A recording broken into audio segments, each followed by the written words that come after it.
Thank you. And I thank Ms Maxwell.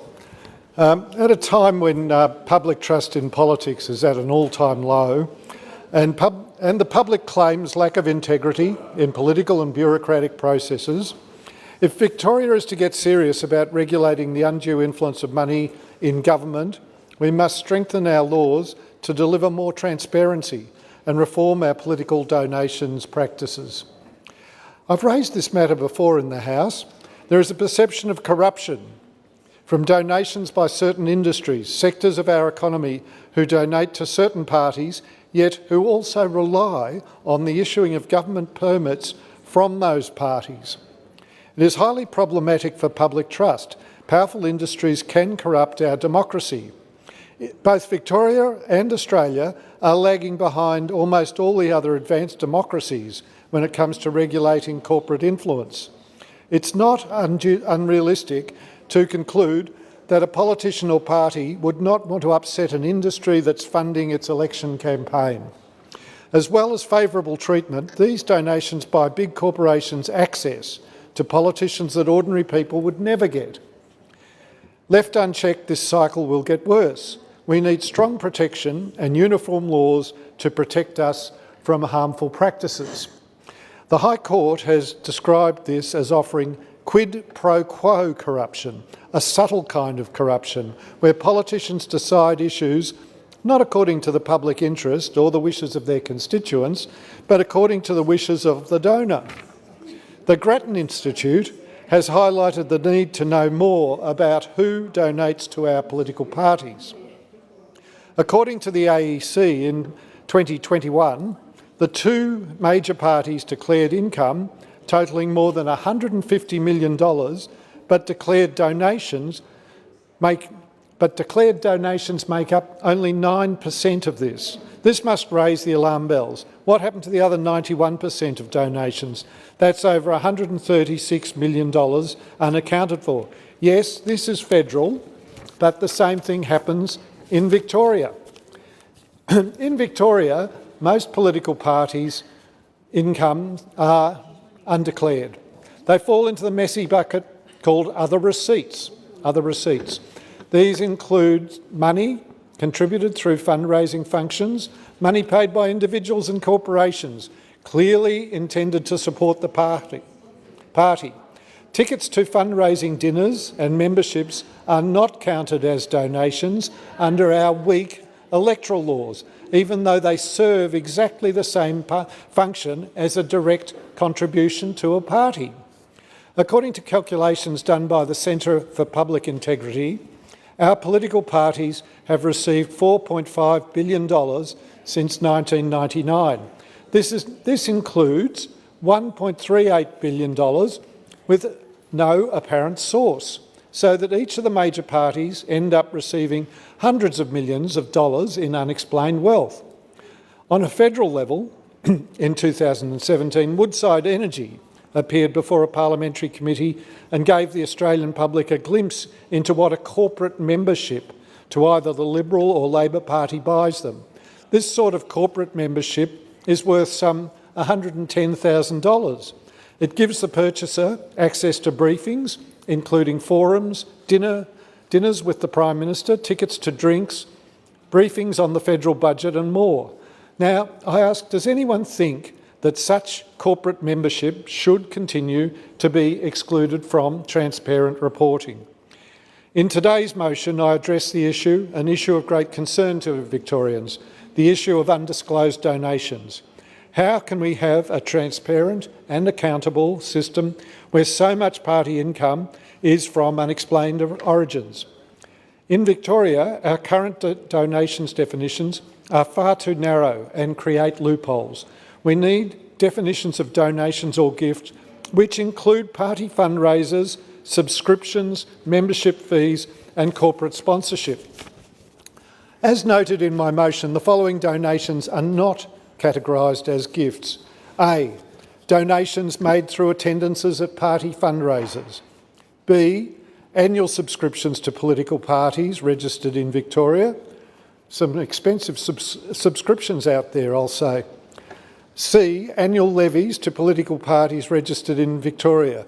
And we'd all like to know how much our politicians pay to their parties for a seat. And when it comes to dinners, lunches, fundraising events, etc., we need a more encompassing definition like the New South Wales Election Funding Act of 2018, which states that political donations include an amount paid by a person as a contribution, entry fee or other payment to entitle that person to participate in or otherwise obtain any benefit from a fundraising venture or function. These loopholes mean major donors can hide from public scrutiny and voters cannot be sure who is really backing political parties. Despite consistent calls for donation reform over a decade, both major parties continue to resist the public need for greater transparency. The Human Rights Law Centre have also raised this issue in a powerful document called Selling Out: How Powerful Industries Corrupt Our Democracy, covering extensive issues across the gambling, tobacco and mining industries. The summation from the document is that, and I quote, "corporate influence in our politics is distorting our democratic processes. We need to hit reset on our democracy and reform our laws to ensure our politicians respond to voters, not to vested corporate interests." End quote. They say that, and I'm quoting again, "current breakdowns of proportion of party income by source are a murky mess." End quote. I've also raised the issue in the House before of property developer donations and their influence over planning policy and development decisions. Greater transparency and accountability are urgently needed. Research by the Australian Conservation Foundation revealed that the gas industry companies were the biggest fossil fuel industry donors in 2020 and around the same time as when the gas fire recovery was announced. What a coincidence, eh? Would you believe it? The Australia Institute says this reflects a wider trend that sectors' donations correlate with the election cycle and also with project approval and debates on key industry policies. The strengthening of our donation laws is supported by all the independent integrity agencies. The Accountability Roundtable says that the present system provides, and I quote again, "real opportunities for corruption and the temptation to corrupt. The process creates a situation where persons who wish to engage in corrupt behaviour are given every opportunity, and the political party concerned becomes indebted to the people who made donations." End quote. They say donation laws must be transparent with the objective of ensuing a reduction in undue influence. The Centre for Public Integrity have the same message and say, "It is critical for public trust in democracy that impartiality in government decision-making not only exist, but be seen to exist, and that current disclosure regulations allow the majority of political donations to be hidden." End quote. Anthony Wheely, QC, the Centre's chair, says we need urgent reform to clean up the undue influence of money in politics. In an article just last week in The Guardian, Catherine Williams, Research Director at the Centre for Public Integrity that is, when addressing political fundraising events, said the difference between the cost of running an event and the fee charged needs to be explicitly captured as a donation. That's how they do it in New South Wales. We believe we should do the same thing here. Catherine Williams also highlights the need for caps on election spending and ministerial diaries to be published and for the expansion of IBAC's powers. Deborah Glass, the Victorian Ombudsman, says there can be little doubt that the lack of transparency in political donations and the lack of limitations on who can make those donations in Victoria creates an environment in which allegations of improper conduct can flourish. Whether they're substantiated or not, whether such allegations are legitimately made or are made for political mischief-making, as is often claimed, is not the point. Ultimately, they create a perception that politicians can be bought, which reduces public trust in government. End quote. State politics has often been tainted by crooked donations.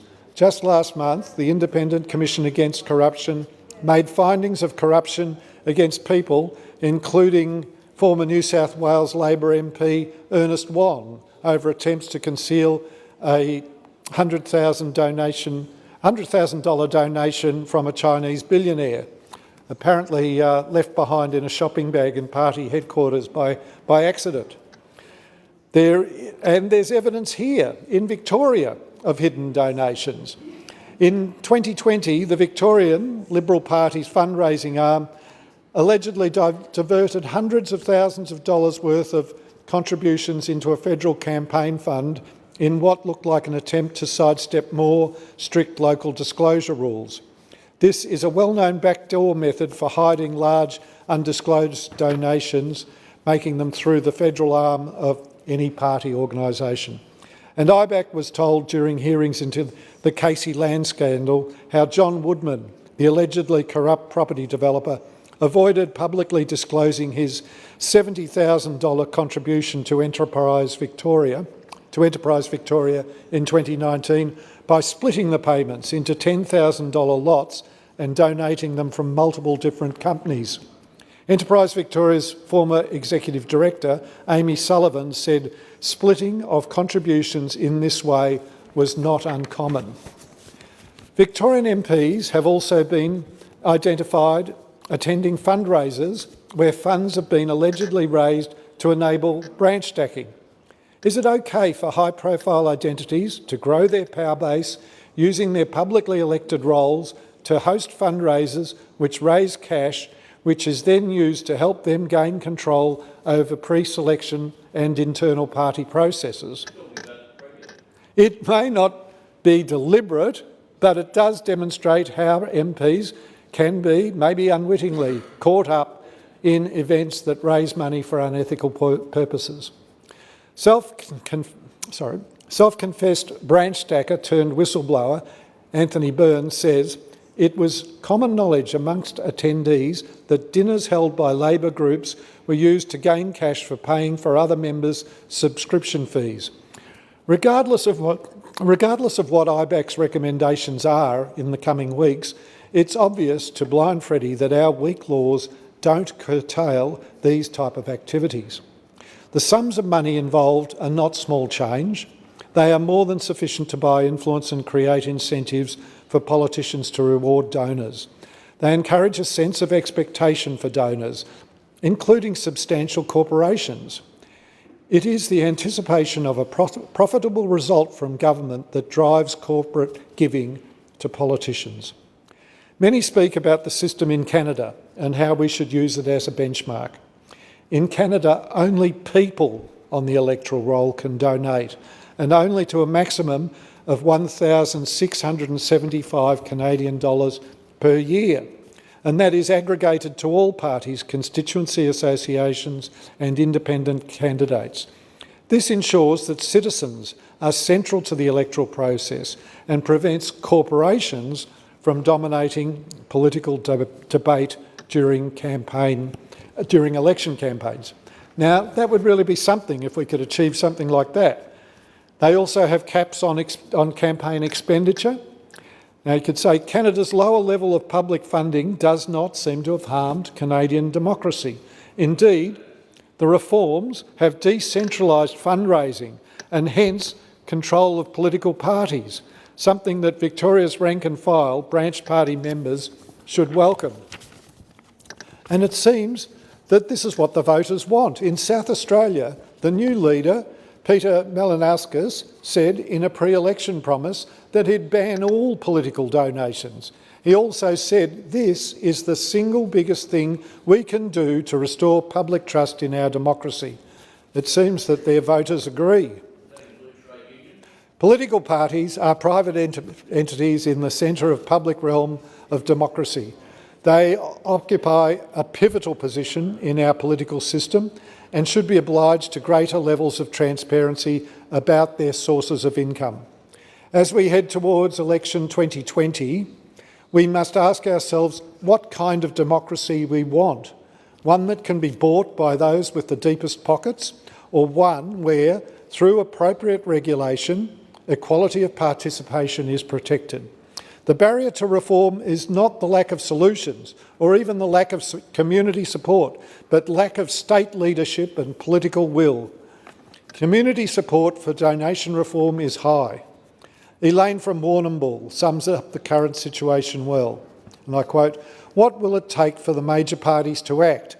Given the millions of dollars in declared donations and the mega millions of undeclared donations, we have to wonder whether we have an election or an auction. In an election, we get what we vote for. In an auction, the biggest bidders get ownership and use of whatever they've bought. Is either of the major parties likely to do anything voluntarily to stem this flow of dodgy funding? I seriously hope so. It's time for integrity and transparency, and I commend this motion to the House."